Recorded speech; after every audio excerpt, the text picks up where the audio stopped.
My name is Alice. I'm currently parked on this faded sofa, trying to stitch together the mess that my so-called family life turned into. You know, before all this, I was living the typical 9-to-5 grind. I mean, marketing isn't exactly a thrill ride, but it was my thrill ride. Enter Jack. Dear old Jack. We were college sweethearts. That's what they call it, right? We did the whole dance, meeting at some random party, him spilling his drink and charming me with his red-faced apologies. Fast forward, love blooms, and marriage seemed like the right next step. He was some hotshot coding genius, had a nice gig as a software engineer. And things were sweet, smooth even. Then Charlie happened. Our little bundle of sleepless nights and toothless grins. So, I hung up my marketing hat and decided to go all in on this housewife gig.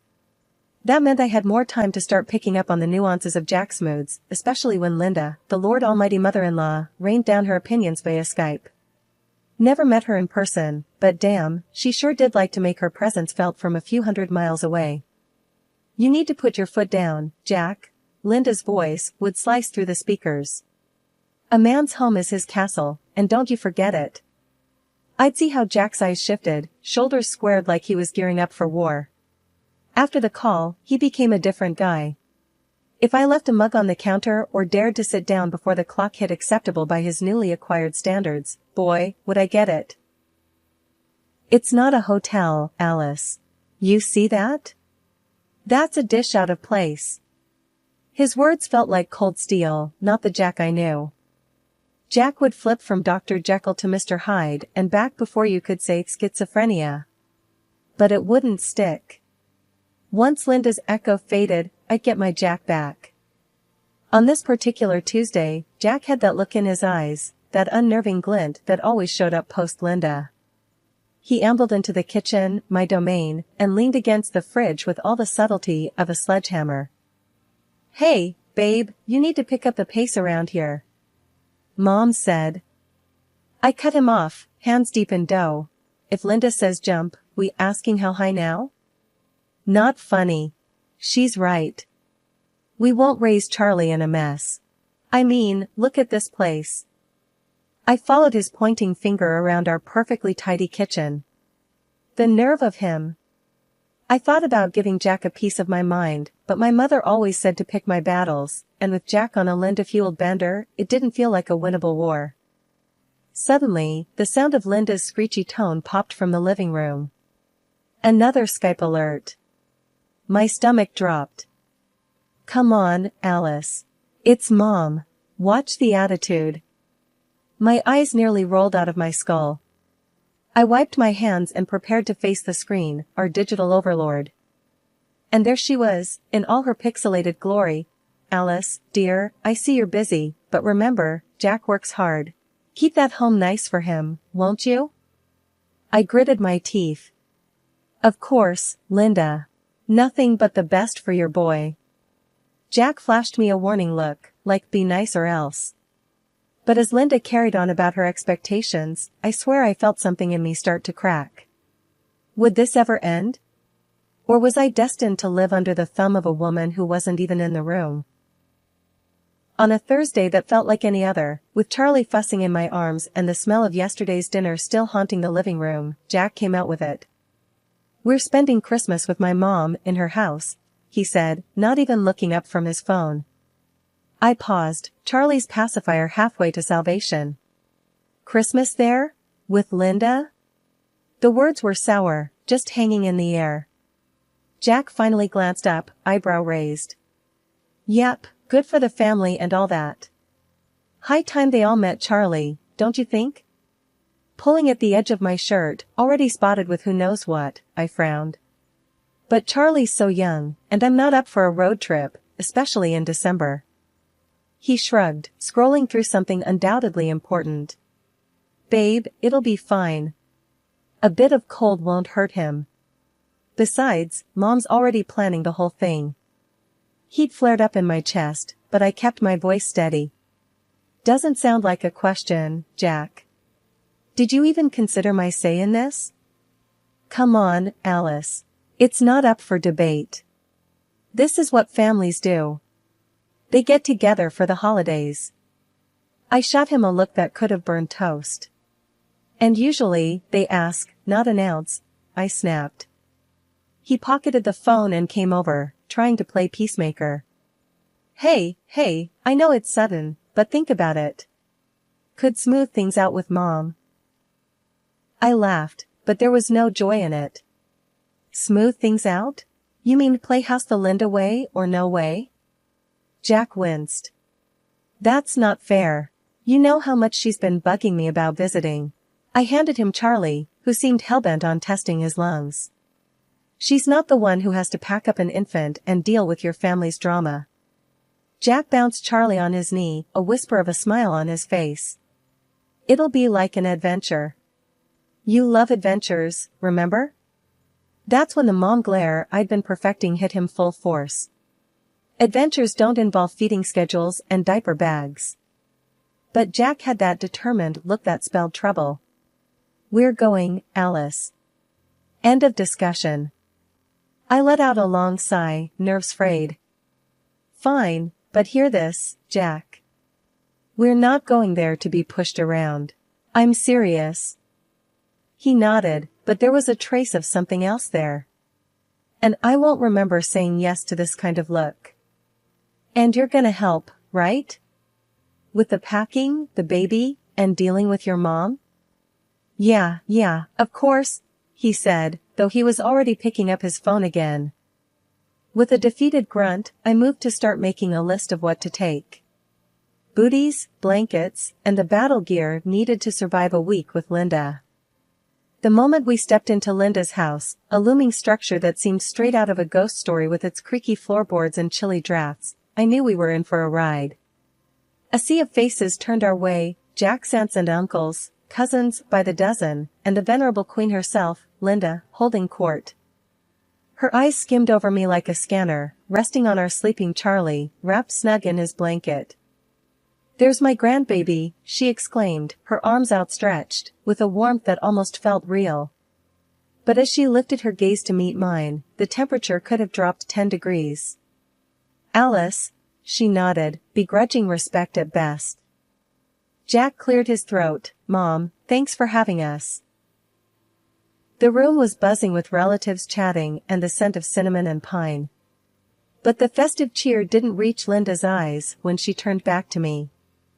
Hope the drive wasn't too terrible. Roads can be unforgiving this time of year. It was all right, I returned with a tight smile, clutching Charlie a little closer.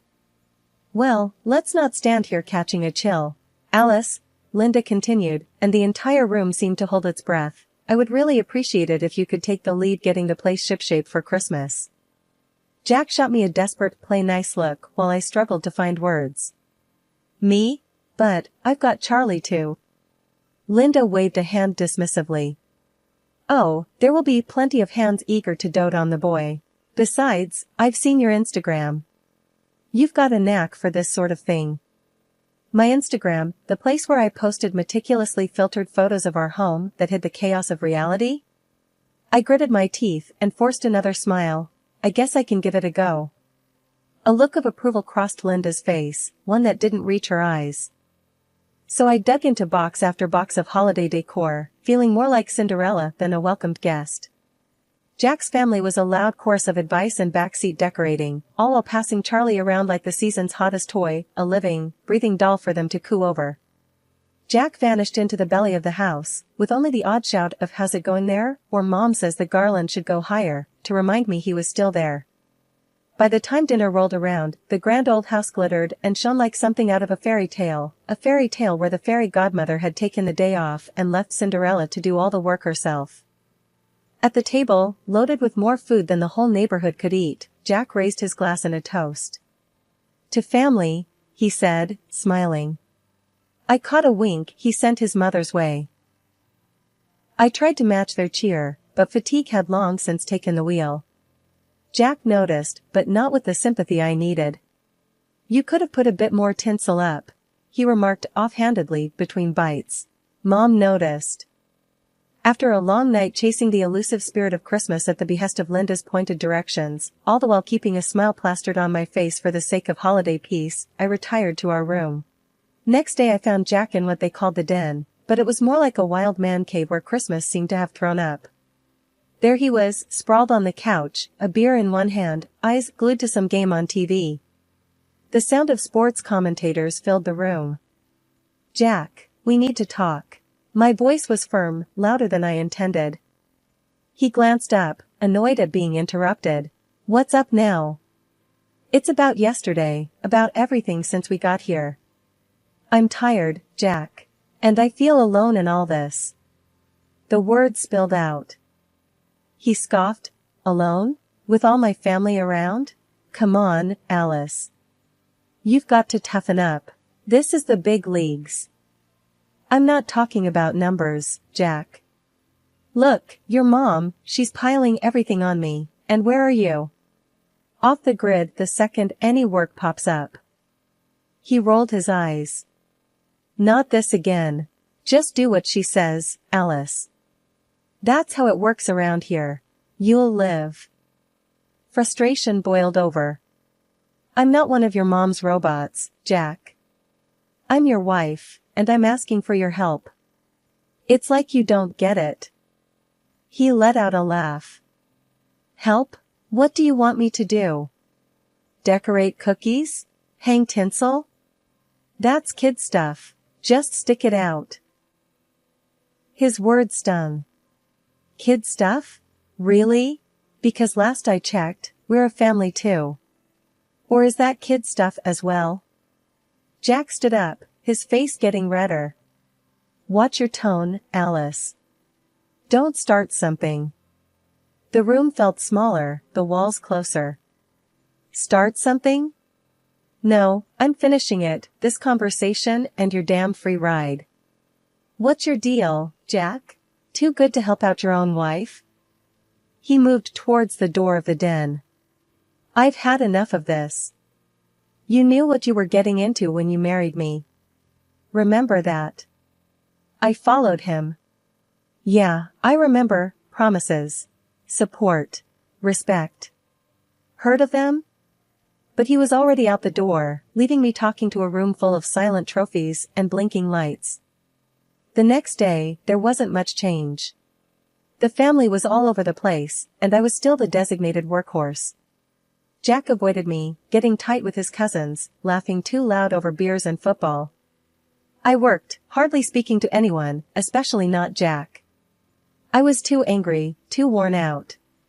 And Charlie, bless him, seemed to sense the tension, becoming fussier with each passing hour. In the middle of a diaper change, Charlie crying and clutching at me, one of Jack's aunts walked in. She didn't knock, just barged in with a bucket of soiled linen. "Here you go. Add it to the laundry when you can." I looked at her, then at the laundry. "I can't right now. Can't you see?" She raised her eyebrows, surprisingly bold. "It's just laundry, dear. Plus, that's what you're here for, isn't it? To help out?" I straightened up, holding Charlie tight against my chest. "Just because I married Jack doesn't mean I'm the family maid." She frowned, her own patience wearing thin. "Don't be so sensitive. We all do our part here." "Yeah? When's Jack's turn?" Her face turned sour. "Jack? He's catching up with family." "Catching up?" My voice rose over Charlie's cries. "Is that what you call it?" She left without another word, but her message was clear, this was on me. I was on my own. I had to shove my way through the crowded store on Christmas Eve, grabbing whatever was left on the shelves. Didn't matter much what it was, anything could be turned into a Christmas dish with enough butter and salt, or so I figured. My phone was buzzing in my pocket the whole time, probably Jack or Linda wondering where I'd got to. But I was too frazzled to answer. Back at the house, I lugged the grocery bags through the snow, my arms about to fall off. Nobody came out to help, of course. I dumped the bags in the kitchen and rolled up my sleeves. The turkey wasn't going to cook itself. The oven felt like a furnace on my face, the heat mixing with my frustration into a kind of steam. As the gravy simmered and the pie crust started to brown, I felt my head spin. I took a seat for a quick breather. Linda stumbled upon me as if I'd planned it, her face twisting into a scowl. "What's this? Just sitting around while there's work to be done?" Before I could gather my wits to answer, Jack appeared behind her, his tone sharp. "Yeah, Alice, what's the deal? We got a timetable here." "I just needed a second," I said, the room tilting a little. "I'm not feeling too." "Oh, save it." Linda cut me off. "This family needs team players, not weaklings. If you can't handle it, maybe you shouldn't be here." Jack didn't say a word in my defense, just stood there nodding like a puppet. Tears burned behind my eyes, but I wouldn't let them see. "I'm not weak," I shot back, pushing up from the chair. "And I don't need this crap, not from you or anyone." Jack's face grew hard. "Watch it, Alice, or you'll be out of here so fast." He let the threat hang between us, heavy as the smell of roasting meat. I bit back a sob, threw on the apron, and turned back to the stove. They left, satisfied that I'd been put in my place. But later that night, after the plates were licked clean and the presents opened, after the laughter and the carols had quieted down, I lay in bed, the silent tears finally falling. They thought I was the weak one, but it was them, all of them. Weak for not helping, weak for not seeing, weak for not caring. Christmas dinner was set up like some kind of fancy spread you'd see in a magazine, except there was one thing off: my seat. It was away from the main table, like I had some sort of disease. I could hear them all, the clinking glasses and the loud laughs from where I was put. I sat there for a moment, staring at the untouched plate. A dry turkey slice stared back at me, the cranberry sauce bleeding into the stuffing like a bad joke. That's when I knew I was done. Finished playing pretend. Charlie was upstairs, asleep in one of the guest rooms. No way was I going to have my kid grow up thinking this nonsense was normal. I stood up, my chair screeching against the floor, louder than I expected. I didn't care. I went upstairs, packed the bags I'd been living out of for what felt like forever, zipped up Charlie's little backpack with his favorite toy and the picture book we read every night. Downstairs, the laughter ticked up a notch. They didn't even see me hauling our lives out of there in 2 trips. The walk to the train station was brutal, the cold cutting through my coat. But each step tugged a little something off my shoulders, a weight I didn't want to carry. At the station, it was empty, the kind of quiet you only get when everyone's at home. I sat there on the bench, Charlie bundled up beside me. "No more of that for us, Charlie," I whispered to him, hoping he was dreaming of something nice, something simple. "Just you and me now." The train rolled in, a lonely hunk of metal that blew hot air out the sides. I picked up Charlie, still asleep, and stepped inside the warmth. The clang of the closing door marked the end of an era as I lugged my bag out of what used to be home. The small bundle that was my baby dozed quietly in my arms, blissfully unaware of the turmoil surrounding us. It was just the 2 of us now, heading into the great unknown. I remember stuffing onesies and diapers haphazardly into the bag. There were no pictures taken off the walls. No second looks. Just the essentials for him and a few clothes for me. Every grab, every zip, felt like a tiny rebellion. Pulling into my parents' driveway was like stepping into a world paused at the brink of joy. They rushed out, my mom's arms wide, my dad's face split with a grin beneath his old, faded cap. "Alice, baby, come in. It's freezing out here."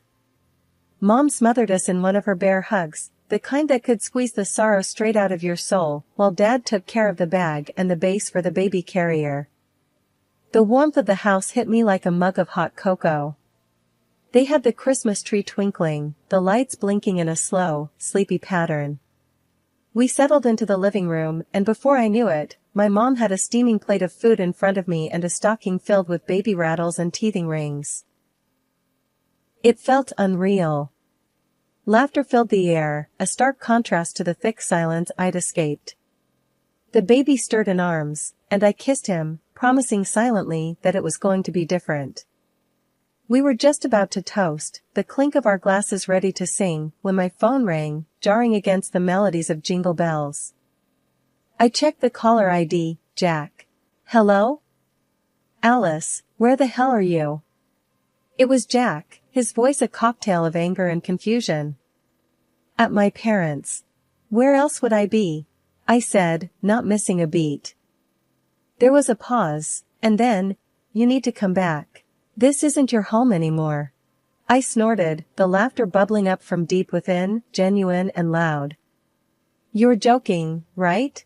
I'm done with being treated like I'm invisible until you need something. Don't be dramatic. Just get back here. Everyone's asking about you, the dishes are piling up, I cut him off. Look, listen carefully because I'm only going to say this once. I'm filing for divorce. Got it? I'm not your unpaid maid, Jack, never was. I don't know what made you think I was. The other end of the phone was silent. Then, the dial tone buzzed in my ear. He'd hung up.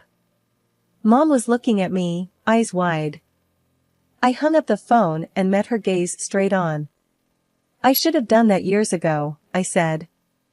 You're staying here tonight, Mom said, solid and sure, the way she'd said things when I was a kid and the world was too big and scary.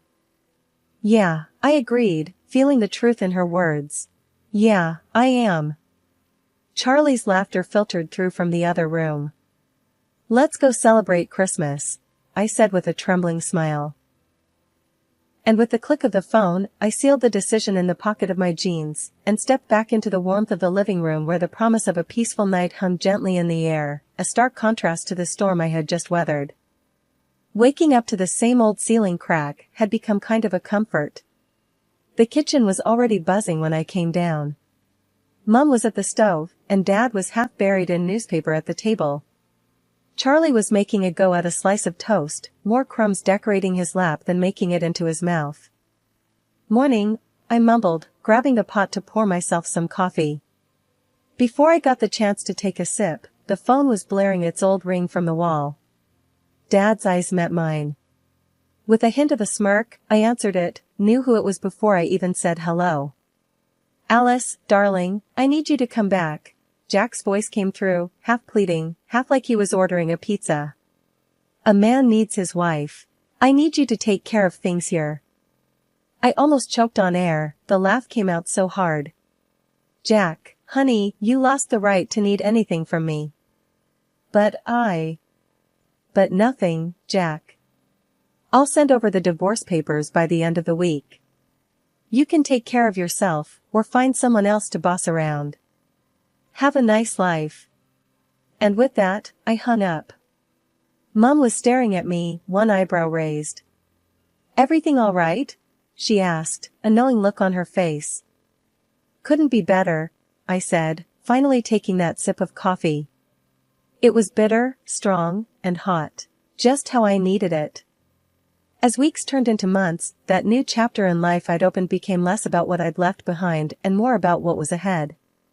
Divorce papers were signed, delivered, and done with. My bank account got a little heavier with the first round of alimony checks, child support Jack called it, but let's be real, it was guilt money. Either way, it was for Charlie, and that's all that mattered. The job hunt wasn't easy, wasn't hard either. Just a truckload of maybes and a handful of not. One day, sitting at the kitchen table with the want ads, I couldn't help but wonder if begging for jobs was just begging to go back to a life like the one I had with Jack. No, that wasn't for me, not anymore. Why the long face? Dad asked, scrunching up his own as he looked over at me from his chair. Just thinking about work, or the lack of it. You'll find something, he said. You got more backbone than half the blokes at the factory. They should be begging you to work, not t'other way round. That night, with Charlie snoozing away in his crib, I lay awake a little longer than usual, the house quiet except for the distant sound of Mom and Dad talking softly downstairs. Maybe it wasn't the new start I'd imagined, with a new place of my own and a sparkling career. But it was solid ground under my feet. It was my family, my boy, and a future that was mine to shape. No more of Jack's dark clouds on my horizon, no more dancing to someone else's tune.